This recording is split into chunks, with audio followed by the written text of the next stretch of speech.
which might be able to cover, say, like a mortgage payment. And the reason why I want to do that is because I want to get into real estate. And I had said in a previous video that I was looking at buying a house here in the next 2 to 5 years. Well, I'm not going to be able to do that unless either I go into debt, okay, which I really don't want to do. I would like not to be, have to finance a house. If I have to, I want to have cash flow coming in off of my investments every single month, and I want to have enough there to cover the mortgage payment. And the reason why is because I'm planning on renting. Okay, I'm planning on renting property out to other people.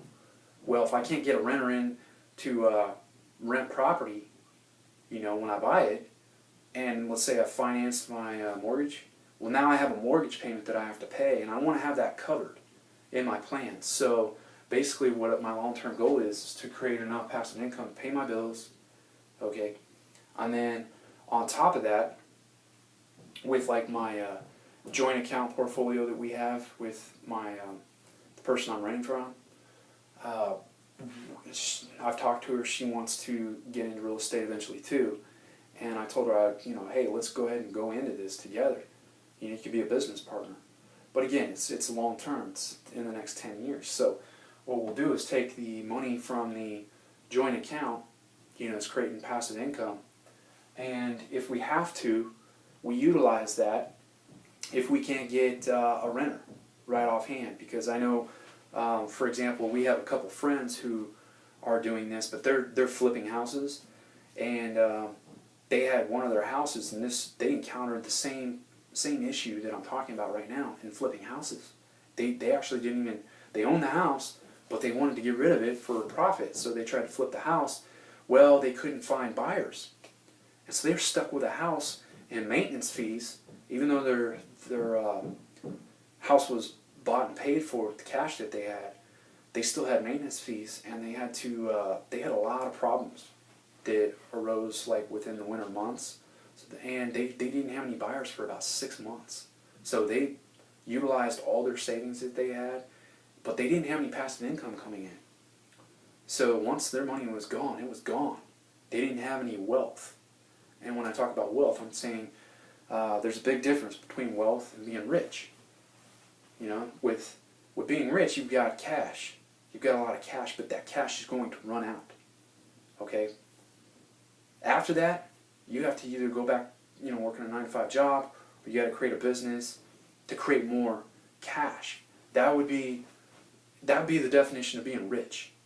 Now let's say that cash allows you to live for like say 2 or 3 years. All right. So that would be rich. You'd be considered well off. Now wealthy though, on the other hand, is simply how long is your money going to last? Before it runs out and you have to go back to a day job or, trading your time for money. So with something like this on my long-term goal, my long-term goal is to not have my wealth run out. I want my wealth to continue to grow, continue to help me finance other things that I want to do, especially like in real estate, where if I can't get a renter right away, well, my mortgage payment is covered. I don't have to worry about dipping into maybe profits on my short-term goal. Because the short-term goal is always going to be there. It may change over time, and it may evolve a little bit, but it's always going to be there. So those are things that you can look at for yourself, kind of get an idea of what it is that you want to do as far as short-term, medium-term, and long-term goals. Because if you don't have a plan and you're trying to invest, you will lose money. And if you don't have an exit strategy in your plan, you're going to lose it all. Okay? So I'll make another video. We'll get into some other stuff here on investing. Not the bricks and mortar of it, but more or less the tools that you can use, like the ETFs I was talking about, some of the dividend stocks that are out there. We'll get into some of the taxes, because taxes is another part of it that you need to know. Things like that. And I'll go ahead and cover that in a different video.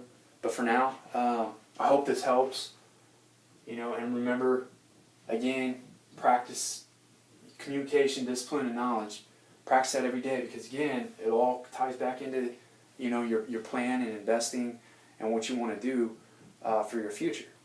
So yeah, I'll release another video here soon, and you guys take care.